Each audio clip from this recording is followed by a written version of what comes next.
Torin was out at the edge of the cabbage field that day, the day the people came. He was supposed to be fetching a couple of cabbages for Dr. Hester to use in the soup that night, but, as usual, he didn't see why he shouldn't have some fun while he was at it. So he climbed up the wind tower, which he wasn't supposed to do because, they said, he might fall or get his head sliced off by the big blades going round and round. The wind tower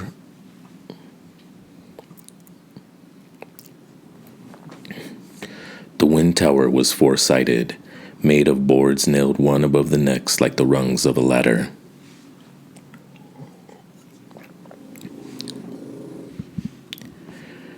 Torin climbed the backside of it, the side that faced the hills and not the village, so that the little group of workers hoeing the cabbage rows wouldn't see him.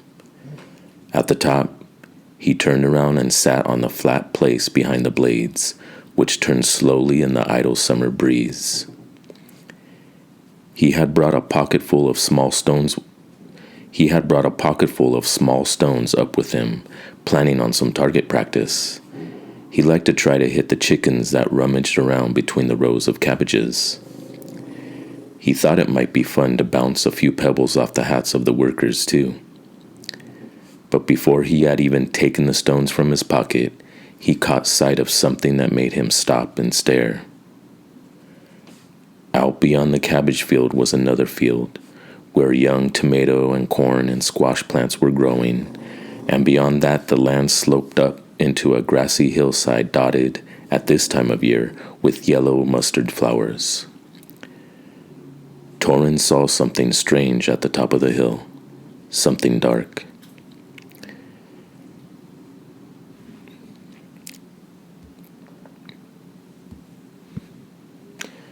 There were bits of darkness at first.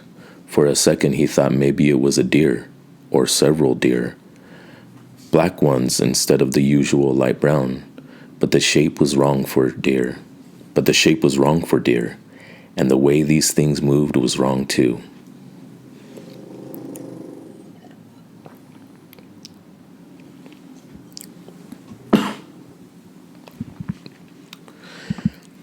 He realized very soon that he was seeing people, a few people at first, and then more and more of them. They came up from the other side of the hill and gathered at the top and stood there, a long line of them against the sky like a row of black teeth. There must have been 100, Torin thought, or more than 100.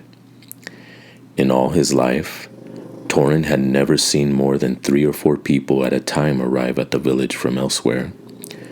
Almost always, the people who came were roamers, passing through with a truckload of stuff from the old towns to sell. This massing of people on the hilltop terrified him. For a moment he couldn't move. Then his heart started up a furious pounding, and he scrambled down off the river tower so fast that he scraped his hands on the rough boards. "Someone's coming," he shouted as he passed the workers. They looked up, startled. Torin ran at full speed toward the low cluster of brown buildings at the far end of the field.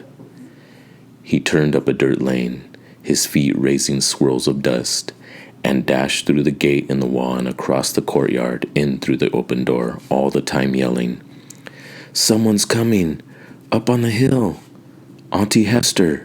Someone's coming!" He found his aunt in the kitchen, and he grabbed her by the waist of her pants and cried, "Come and see! There's people on the hill!" His voice was so shrill and urgent and loud that his aunt dropped the spoon into the pot of soup she'd been stirring and hurried after him. By the time they got outside, others from the village were leaving their houses too and looking toward the hillside. The people were coming down. Over the crest of the hill they came and kept coming, dozens of them, more and more, like a mudslide. The people of the village crowded into the streets.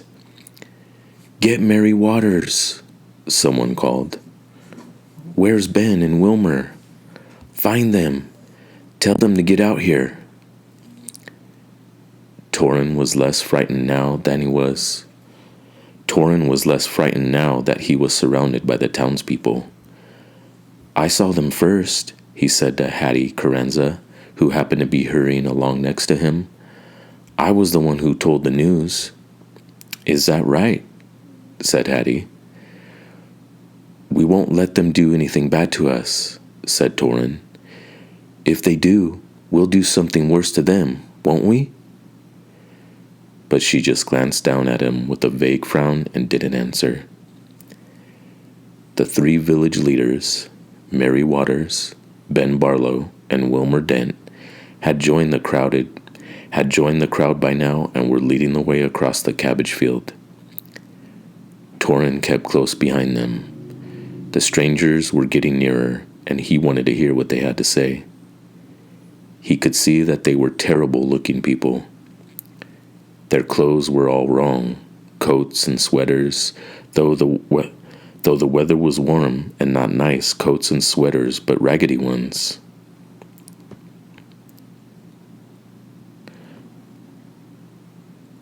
Coats and sweaters. Their clothes were all wrong, coats and sweaters, though the weather was warm, and not nice coats and sweaters, but raggedy ones, patched, unraveling, faded, and grimy. They carried bundles, all of them, sacks made of what looked like tablecloths or blankets gathered up and tied with string around the neck. They moved clumsily and slowly.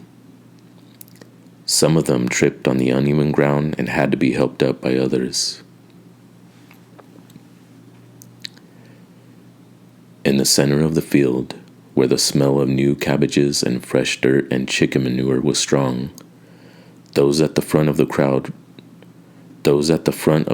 of strangers met the village leaders. Mary Waters stepped to the front, and the villagers crowded up behind her. Torin, being small, wriggled between people until he had a good view. He stared at the ragged people. Where were their leaders? Facing Mary were a girl and a boy who looked only a little older than he. Facing Mary was a girl and a boy who looked only a little older than he was himself. Next to them was a bald man, and next to him a sharp-eyed woman holding a small child. Maybe she was the leader.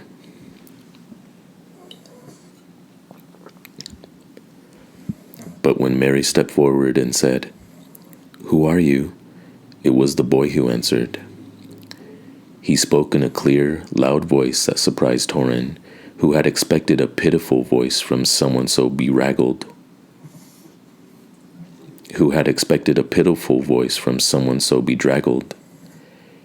"We come from the city of Ember," the boy said. "We left there because our city was dying. We need help." Mary, Ben, and Wilmer exchanged glances. Mary frowned. "The city of Ember? Where's that? We've never heard of it." The boy gestured back the way they had come, to the east. "That way," he said. "It's under the ground." The frowns deepened. "Tell us the truth," said Ben. "Not childish nonsense." This time the girl spoke up. She had long, snarled hair with bits of grass caught in it. "It isn't a lie," she said. "Really. Our city was underground. We didn't know it until we came out." Ben snorted impatiently, folding his arms across his chest. "Who is in charge here?" He looked at the bald man. "Is it you?"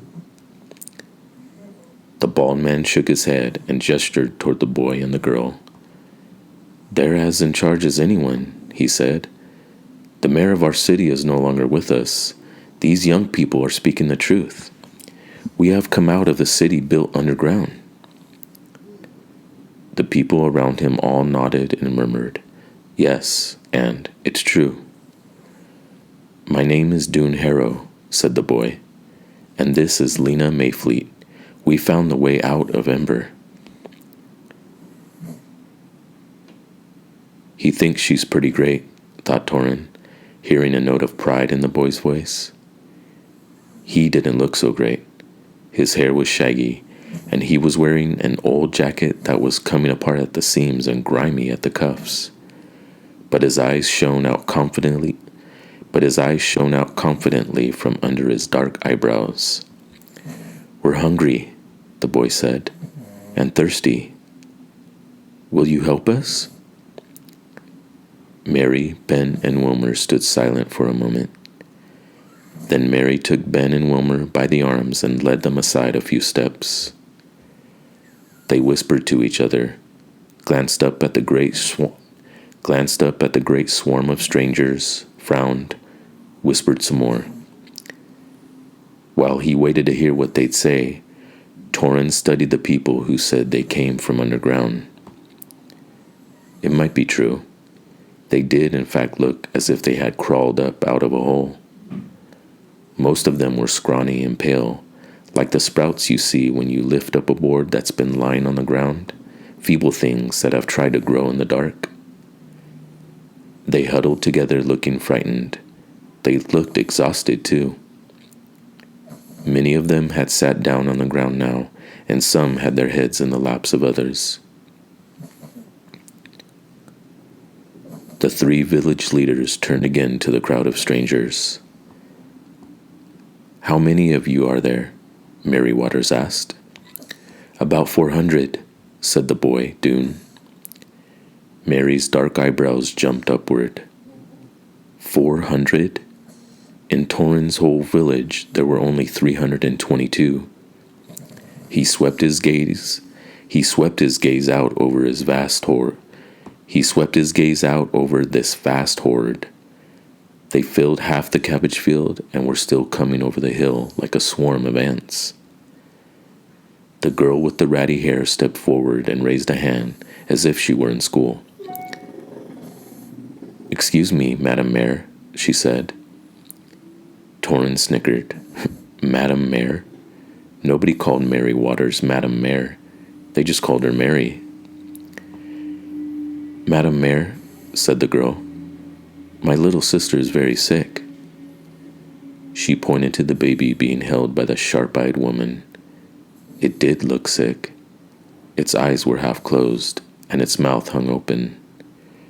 "Some others of us are sick too," the girl went on. "Or hurt.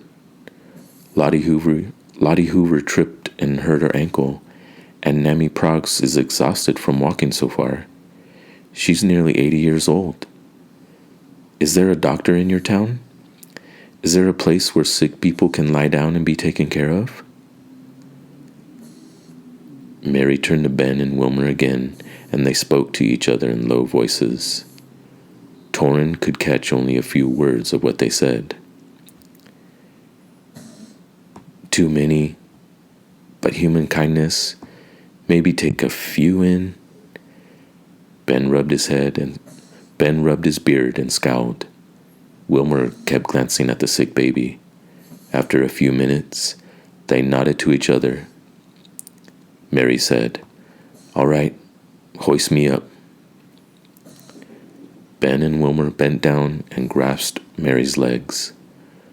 With a grunt, they lifted her so that she was high enough to see out over the crowd. She raised both her arms and cried, in a voice that came from the depths of her deep chest. "People of Ember, welcome. We will do what we can to help you. Please follow us." Ben and Wilmer set her down, and the 3 of them turned and walked out of the cabbage field and toward the road that entered the village. Led by the boy and the girl, the crowd of shabby people followed. Torin dashed ahead, ran down the lane, and got up onto the low wall that bordered his house. From there, he watched the people from underground go by. They were strangely silent. Why weren't they jabbering to each other? But they seemed too tired to speak or too stupid. They stared at everything, wide-eyed and drop-jawed, as if they had never seen a house before, or a tree, or a chicken. In fact, the chickens seemed to frighten them. They shrank back when they saw them, making startled sounds. It took a long time for the whole raggedy crowd to pass Torrin's house, and when the last people had gone by, he jumped down off the wall and followed them. They were being led, he knew, to the town center down by the river, where there would be water for them to drink. After that, what would happen? What would they eat? Where would they sleep? Not in my room, he thought.